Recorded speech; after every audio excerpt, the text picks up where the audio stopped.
Our planet is drowning in plastic.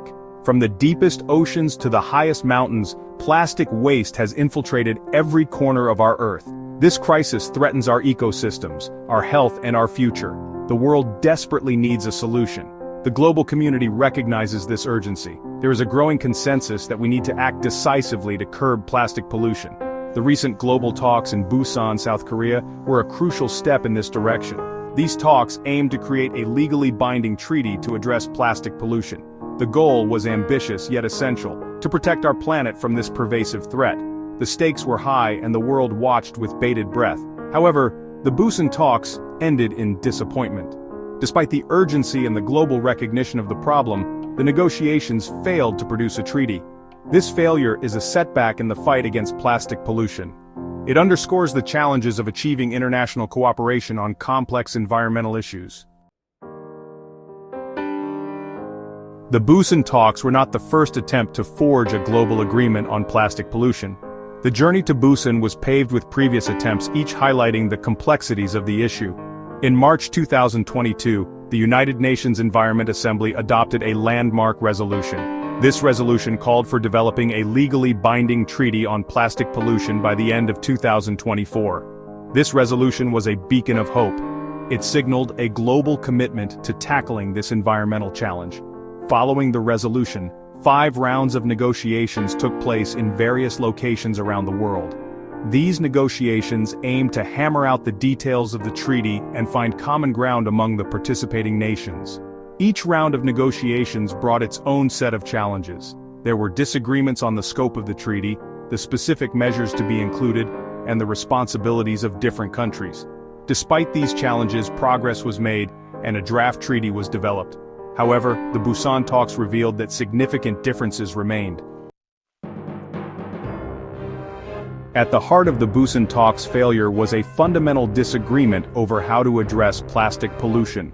2 main schools of thought emerged, each advocating for a different approach. The first school of thought pushed for ambitious measures to curb plastic production.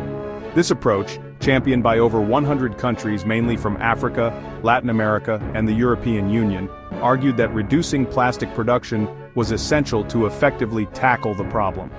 They argued that focusing solely on waste management was like trying to empty a bathtub with the tap running. Without addressing the source of the problem, plastic waste would continue to accumulate, overwhelming recycling and waste management systems. The second school of thought, however, opposed strict production cuts. This coalition, led by countries like Saudi Arabia, Kuwait, Russia, and Iran, argued that production caps were outside the scope of the 2022 UN resolution. They emphasized the importance of plastic production for their economies and argued that the focus should be on improving waste management practices. They contended that developing countries should not be penalized for the pollution caused by developed nations. This fundamental difference in approach created a significant roadblock in the negotiations. The Busan talks witnessed the emergence of 2 distinct coalitions, each with its own set of priorities and concerns. The first coalition, advocating for production caps, was a diverse group united by a shared sense of urgency. This coalition included over 100 countries with strong representation from Africa, Latin America, and the European Union. These countries, many of which are already experiencing the devastating effects of plastic pollution firsthand, argued that drastic measures were needed. They pointed to the alarming rate of plastic production, which is projected to increase significantly in the coming decades, further exacerbating the problem. On the other side of the spectrum was the coalition opposing production cuts. This group, led by Saudi Arabia, Kuwait, Russia, and Iran, primarily comprised oil-producing nations. Their stance was rooted in economic concerns, as plastic production is a significant source of revenue for these countries. They argued that any agreement should not stifle economic growth and development, particularly for developing nations. This clash of priorities and perspectives between the 2 coalitions created a highly charged atmosphere at the Busan talks. Section 5. Inside the draft treaty, consensus and contention. Despite the disagreements, the negotiators at Busan managed to produce a draft treaty. This draft text, while not legally binding, represented a starting point for further discussions. The draft treaty contained both points of consensus and areas of contention. On the one hand, there was agreement on the need for sustainable waste management practices. The treaty proposed a ban on open dumping and burning of plastic waste, advocating for more environmentally sound methods. It also included provisions for promoting recycling and extended producer responsibility, holding manufacturers accountable for the entire life cycle of their products. However, the draft treaty also revealed deep divisions on several critical issues. The definition of plastic and plastic products remained a point of contention. There was disagreement on whether to include microplastics, nanoplastics, and certain chemical additives under the treaty's purview. The issue of financial and technological assistance to developing countries was also a source of debate, with developed nations hesitant to commit to concrete support mechanisms. Section 6. India's stand balancing development and environment.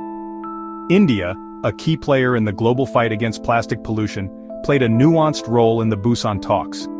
India's stance reflected its unique position as a developing country with a rapidly growing economy and a significant plastic industry. India opposed the inclusion of any articles on supply, which referred to discussions on curbing plastic production. India argued that the concept of a sustainable level of production was not well defined and could lead to arbitrary caps on production, hindering economic growth. Instead, India emphasized the need for a balanced approach that considered the right to development alongside environmental concerns. India stressed the importance of financial and technological assistance from developed nations to help developing countries transition to more sustainable plastic management practices. India's position highlighted the complex challenges faced by developing nations in balancing economic development with environmental protection. It underscored the need for a fair and equitable treaty that considers the diverse circumstances of different countries. Section 7. The shadow of industry influence and implications. The failure of the Busan talks cannot be viewed in isolation. It is crucial to acknowledge the influential role played by the plastics and fossil fuel industries, which have a vested interest in maintaining the status quo. These industries have consistently lobbied against regulations that could impact their profits, often downplaying the environmental impact of plastic production and consumption. Their influence was evident in the reluctance of some countries to agree to production caps and restrictions on certain types of plastics. The plastics industry has also been accused of promoting greenwashing tactics, highlighting recycling efforts while downplaying the fact that only a small percentage of plastic waste is actually recycled. The failure to reach a legally binding agreement in Busan allows the plastics and fossil fuel industries to continue operating with minimal constraints, further jeopardizing the health of our planet. Section 8. A fragile future, the path forward. The collapse of the Busan talks is a setback, but it is not the end of the road. The fight against plastic pollution must continue, with renewed vigor and a commitment to finding common ground. The draft treaty, despite its shortcomings, provides a foundation for future negotiations. It is essential to build upon the points of consensus while addressing the contentious issues that led to the impasse in Busan. The international community needs to recognize that plastic pollution is a global problem that requires a global solution. Developed nations must take the lead in reducing their plastic consumption and providing financial and technological assistance to developing countries. The next round of negotiations, scheduled for 2025, presents an opportunity to learn from the mistakes of Busan and strive for a more ambitious and effective treaty. The future of our planet depends on it.